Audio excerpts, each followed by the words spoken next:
ជម្រាបសួរអំពូមីទាំងអស់គ្នាកាលពីមួយអាទិត្យមុនហ្នឹងទៅព្រោះស្រែកើតហើយនេះបងនៅគេនឹងកាត់ព្រោះដែរមានកូនទូចតាចដើរតាមស្រែហ្នឹងតែសាតែយកមកស្រែអញ្ចឹងបានវាស្រួលនៅផ្ទះហ្នឹងបានទេយំអត់ឃើញម៉ែឃើញអ៊ំអីអញ្ចឹងនេះថ្ងៃហ្នឹងប្រុស3 4ម្ចាស់នេះបងគាត់ព្រោះចិត្តហើយនៅសល់តែស្រែមួយនឹងទៀតគាត់ព្រោះហើយខ្ញុំទៅហើយក្មួយគាត់ដើរតាមក្រោយហើយព្រោះនេះដោយសារតែស្រែនឹងស្ដុកអំពីដល់ភ្លៀងអីក៏ទឹកបន្លាយមកហើយនឹងលិចព្រោះអត់កើតទេ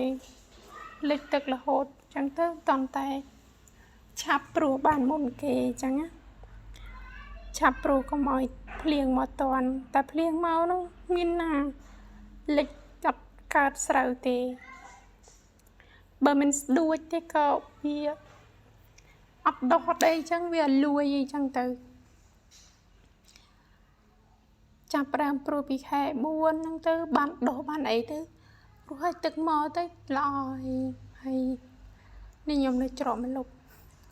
ហើយនេះបងគាត់ព្រោះហើយគាត់ព្រោះហើយគាត់ទៅផ្ទះហើយអាត្រាក់មានតែមួយទេហើយព្រោះ14ម្ចាស់ណោះនេះកន្លែងនេះគាត់រស់ហើយណាអាត្រាក់ណោះហើយព្រោះនោះស្រែជាប់គ្នាដែលស្ដុកដូចគ្នាណាស្ដុកទៅទឹកមកលិចហ្មងលិចផ្លាប់ហ្មងអត់ងើបរួចទេហើយនេះបងគាត់ព្រោះហើយគាត់នៅប្រាជ្ញមួយម៉ែនៅគៀននឹងដែរប៉ុន្តែអំពូមីអើយថ្ងៃនឹងក្តៅណាស់ហើយនេះម៉ោងទៅ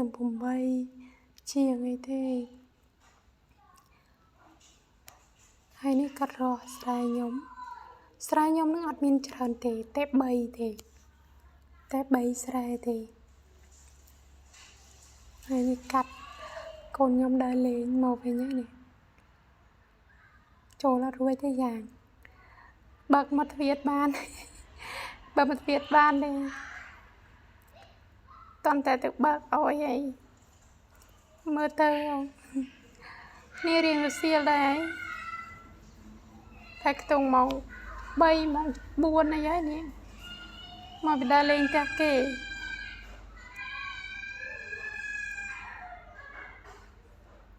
ទៅជាមួយយាយ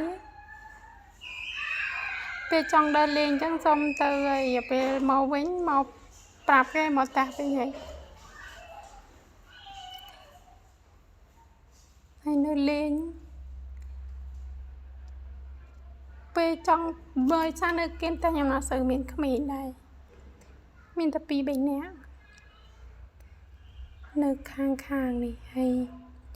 អញ្ចឹងទៅមើលលេងទ្វារលេងទៅលេងមកនៅនោះហើយនៅបលែងមួយឆ្កែហើយយ៉ាប់មកកូនខ្ញុំ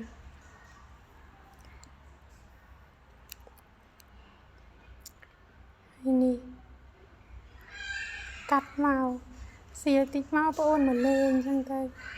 លេងដើមទៀបខ្ញុំ